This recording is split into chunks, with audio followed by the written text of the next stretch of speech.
সকাল সকাল। হ্যালো, আমি সৌমা, গৃহিণী রাই চ্যানেলে তোমাদের সবাইকে জানাই অনেক স্বাগত। তোমরা সবাই কেমন আছো? আশা করি বেশ ভালো আছে। আমিও বেশ ভালো আছি, আমরা বেশ ভালো আছি। আজ হলো তোমার মঙ্গলবার, আর এখন বাজে উঠেছি তো, এখন বাজে 7টা 10। এখন উঠিনি, কিন্তু উঠেছি অনেকক্ষণ আগে। কাজ অনেকটা এগিয়ে নিয়েছি, রান্না চাপিয়ে দিয়েছি। তারপর তোমাদের কাছে ইন্ট্রোটা দিতে আসলাম। ঘুম থেকে উঠেই যদি ইন্ট্রোটা দিতে আসি না, তখন ওই ইন্ট্রোটা না কেমন একটু নেতানো নেতানো হয়, গলা দিয়ে আওয়াজ বেরোয় না। তাই ভাবলাম একটুখানি কাজটা এগিয়ে নিই, তাতে আমার কাজও এগোবে আর গলার সাউন্ডটাও ঠিক হবে। ঘুম থেকে উঠে একটুখানি কেমন যেন আলসেমি আলসেমি ভাব লাগে। আর এখানে দেখো, রান্না বসিয়ে দিয়েছি তোমার মাংস এখন কষানো চলছে। আর এদিকে আমি এই যে আলুটা ভেজেও রেখে দিয়েছি, আর এখানে এখন মাংসটা কষানো চলছে। মাংসটা কালকে রাত্রিবেলাতেই গেছিলাম আনতে, ওই এনে রেখে দিয়েছি, কারণ এত সকালে তো আর আনাটা সম্ভব না। তার জন্য কালকে রাত্রিবেলাতেই মাংসটা এনে রেখেছি। আর কালকে রাত্রিবেলায় যখন বাইরে বেরিয়েছি, এই 9টা 9:30টার দিকে মাংসটা আনতে গেছিলাম, তখন দেখছি এই গরমের মধ্যেও মানুষ কিভাবে চা খাচ্ছে। চায়ের দোকানে কি ভিড় বাবা! চা যারা খায় এই গরমের মধ্যে, তারা তো ভগবান বলো। এত গরমের মধ্যে আবার তো সেই গরম পড়ে গেছে। দুদিন বৃষ্টি বাদল দিল, ওয়েদারটা একটু ভালো ছিল, তারপর আবার যেমনকে তেমন। একটু আশার আলো দিয়েছিল 2 দিনকে, বুঝলে। লাল লাল করে একদম মাংসের পাতলা ঝোল করব আজকে। কোনো কষা কষা রান্না না, একদম পাতলা ঝোল। কারণ যা গরম পড়েছে, তাতে বেশি মশলাপাতি দিয়ে রান্নাটা না খাওয়াই ভালো। তা মশলাপাতি খুব একটা দিইনি, জানো, অল্প মশলা দিয়েই করছি। এখন বাজে হলো 9টা, আমার ঘড়ি 15 মিনিট ফাস্ট আছে। ধুমধুমাকার কাণ্ড হয়ে গেল এতক্ষণ ধরে। রাই বেরোলো আজকে এইমাত্র, আজকেও লেট হয়ে গেল। লেট হয়ে যাওয়ার কারণটা বলছি তোমাদেরকে, দাঁড়াও, ওটা বললে হবে না, ওটা তোমাদেরকে দেখাতে হবে। আর তার আগে দেখিয়ে দিই যে আমার রান্নাটা হয়ে গেছে। মাংসটা তোমাদের ফাইনাল লুকটা দেখিয়ে দিই। এই দেখো, মাংসের ভেবেছিলাম একটু পাতলা ঝোল করব, কিন্তু ওই রাখতে রাখতে তোমার এই ঘনত্ব দাঁড়িয়েছে। যাই হোক, আর এই হলো মাংসটা, দেখেছ? একদম হালকা পাতলাভাবে রান্না করেছি। আর দিয়েছি, এত গরম কিন্তু তার উপরও দিয়েছি 2খানা তোমার রসুন। এই রসুন খেতে মাংসের মধ্যে কে কে ভালোবাসো? আমার কিন্তু ভীষণ ভালো লাগে মাংসের মধ্যে রসুন খেতে। এত গরম, তার মধ্যে রসুন খেলে লাস্টে কী করব জানি না, জলে গিয়ে বসে থাকতে হবে কি না, কিন্তু খেতে ভালো লাগে, ওই জিভের স্বাদ। আর এখানে রেখেছি তোমার একটুখানি, একটা আলু আর একটু মশলা তোমার মাংস কষানোর। মাংস যখন কষাই তখনই রাইকে জিজ্ঞাসা করেছিলাম, তুই কি খাবি মাংস কষানো দিয়ে ভাত? ওনার শুকনো খাবার খেতে পারে না, আর কি শুকনো ভাত খেতে পারে না, একটু ঝোল ঝোল লাগে।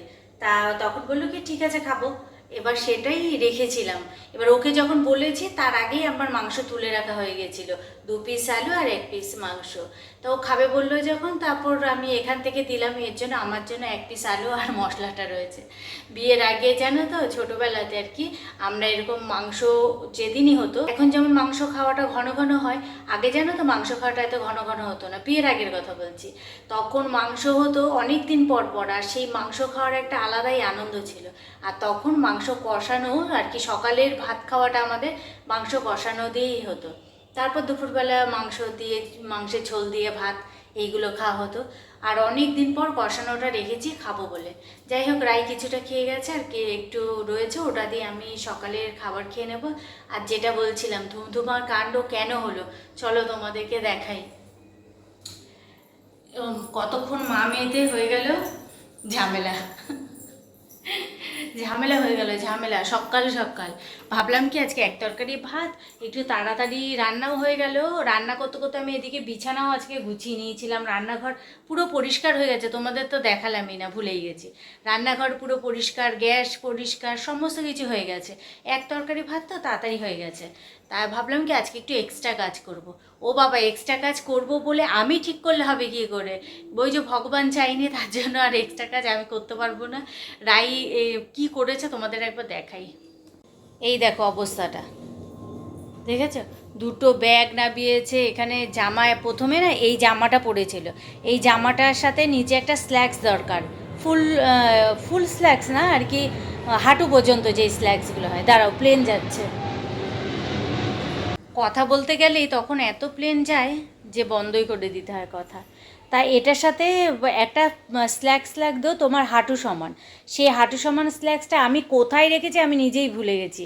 আমাকে বলছে কোথায় রেখেছো তুমি, খুঁজে দাও, আমি পাচ্ছি না, এইগুলো কোথায় রেখেছো, তোমার একটা জিনিস রাখলে পরে মনে থাকে না। আর সত্যি গো, আমি না কোথায় যে গুছিয়ে রেখেছি আমার সত্যি মনে পড়ছে না। এবার আমি বলছি কি, ঠিক আছে আমি খুঁজে রাখবো, তুই অন্য জামা প্যান্ট পরে যা, না তুমি এখনই দাও আমাকে, আমি একটা জিনিস যদি ভাবি এই জিনিসটা পরে যাব, সেটা তুমি আমাকে পরতে দেবে না, সেটা কোথায় রাখবে তোমার খেয়াল থাকে না। আর আমি বলছি ঠিক আছে তুই আজকের দিনটা অন্তত অন্য জামা কাপড় পরে যা, আমি খুঁজে রেখে দেবো। এই তো এখন লন্ডভন্ড করা। ওই যে ব্যাগটা যে দেখছো, এই ব্যাগের মধ্যে আরও অনেক ব্যাগ আছে ছোটো ছোটো, এই ব্যাগও ওপরে থাকে, যেহেতু সবসময় ইউজ করা হয় না তার জন্য ওপরে রেখে দিয়েছি। নিচের আলমারিটা তো পুরো ভর্তি, এই কারণে যতটা আর কি জিনিস ইউজ কম হয় যেগুলো, সেগুলো ওপরেই রেখে দিই। আর এই তো পরিস্থিতি এখন এরকম। এইগুলো এখন সব গোছাবো, গোছাতে গোছাতে কতটা টাইম যায় দেখি। আর ওই স্ল্যাক্সটা খুঁজতে হবে, কোথায় যে রেখেছি স্ল্যাক্সটা আমি নিজেও মনে করতে পারছি না, জানো। তোমরা ভাবছো না যে এইমাত্র দেখলাম নাইটি পরে এখন আবার সেজে গুজে কী করছে। আমি না চিন্তা করে দেখলাম যে আমার যখন দেরি হবেই আজকে এই জিনিসগুলো গোছাতে, এর জন্য ভাবলাম এইসব গুছিয়ে তারপর ওই প্যান্টটা খুঁজে কখন পাবো না পাবো তার ঠিক নেই। তার থেকে ভালো আমি আগে ট্রেন্ডিংয়ের রিলসটা করে নিই দিনের আলো থাকতে থাকতে, তারপর যতক্ষণ সময় লাগে লাগুক আগে ওটা করে নিই। ওটা আগে আমার সব কিছুই যখন কাজ হিসেবে বেছে নিয়েছি, তাহলে এই কাজগুলো তো আগে করাই দরকার, তাই না? যদি কাজ হিসেবে বাঁচতে হয় তাহলে এই কাজগুলোর কিন্তু গুরুত্ব অবশ্যই আছে। 24 ঘন্টার মধ্যেই নিজের সময় বের করে নিজের ভালো লাগার জিনিসগুলো করে নিতে হয়। আর যেহেতু কাজ হিসেবে যদি এটাকে মানা হয় তাহলে সেটা অবশ্যই আগে আসে সেই জিনিসটা, তারপর অন্যান্য কিছু। ব্লগিংটাও আমার কাজের মধ্যেই পড়ে, তবু ব্লগিংয়ে একটু লেট হলে অসুবিধা হয় না, দিনের আলোর তো অত প্রয়োজন পড়বে না। কিন্তু আমার ইনস্টাগ্রামে রিলস করতে গেলে দিনের আলোটার খুব প্রয়োজন পড়ে, একটু লাইটের প্রয়োজন পড়ে, এটাই যা। আর আমার ঘরেও অত লাইটে নেই যে রাতের লাইটে আমি করতে পারবো। আর দেখবে তোমরা অনেকেই আমার ভিডিও এখন দেখো, আমার ইনস্টাগ্রামের লিংক দেওয়া রয়েছে ডেসক্রিপশান বক্সে, গিয়ে দেখতে পারো। আমার রাতের রিলস খুব কমই আছে, দিনের বেলায় রিলসই বেশি। আর চলো এখন আর বেশি বকবক করি না, অনেকটা বেজে গেছে। আর এদিকে আমি কিন্তু এখনও খাইও নি, আগে খাবো তারপর কাজই করব। আর দেখো আজকের ভিডিওর লুকটা ঠিক এরকম। এই ফার্স্ট এরকম চুল বেঁধেছি, জানো, কোনোদিনও এইভাবে চুল বাঁধিনি। এই ফার্স্ট এরকম চুল বেঁধে একটা রিলস করলাম। চলো আবার দেখা হচ্ছে তোমাদের সাথে পরে, আগে খেয়ে দিয়ে নিই আর হলো এই লুকটা চেঞ্জ করে নিই, আসল রূপে ফিরে আসি।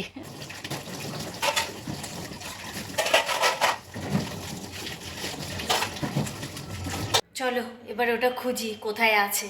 চোখ মুখ কেমন কালি কালি হয়ে রয়েছে। ফেস ওয়াশ দিনে একবারে স্নান করবো তখনই ফেস ওয়াশটা দেবো।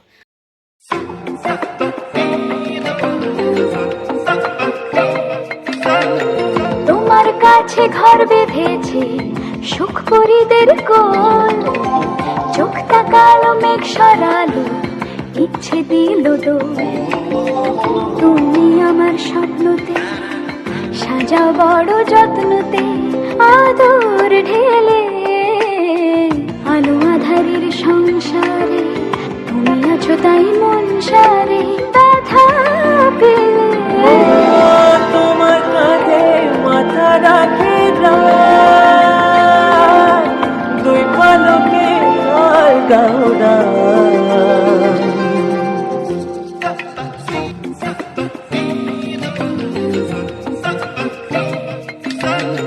তোমার কাছে ঘর বেঁধেছি সুখ পরিদের কোল, চোখ তাকালো মেঘ সরালো ইচ্ছে দিল দোল। তুমি আমার স্বপ্নতে সাজাও বড় যত্নতে, আদর ঢেলে আলো আধারের সংসারে। তুমি আছো তাই মন সারে ব্যথা পেলে, তোমার কাঁধে মাথা রাখে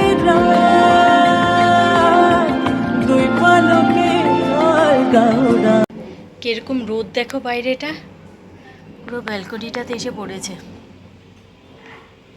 এখন মেললেই না জামা কাপড় রোদের মধ্যে গা পুরো গরম হয়ে যাবে। স্নান করে আসলাম এখন কি ভালো লাগছে, কিন্তু এগুলো মেললেই আবার গা সেই গরম হয়ে যাবে। না মেলেও তো উপায় নেই। আবার দেখছি ওই সাইডটা না মেঘও করেছে, বৃষ্টি আসবে কিনা কে জানে, আসলে তো খুব ভালো হয়।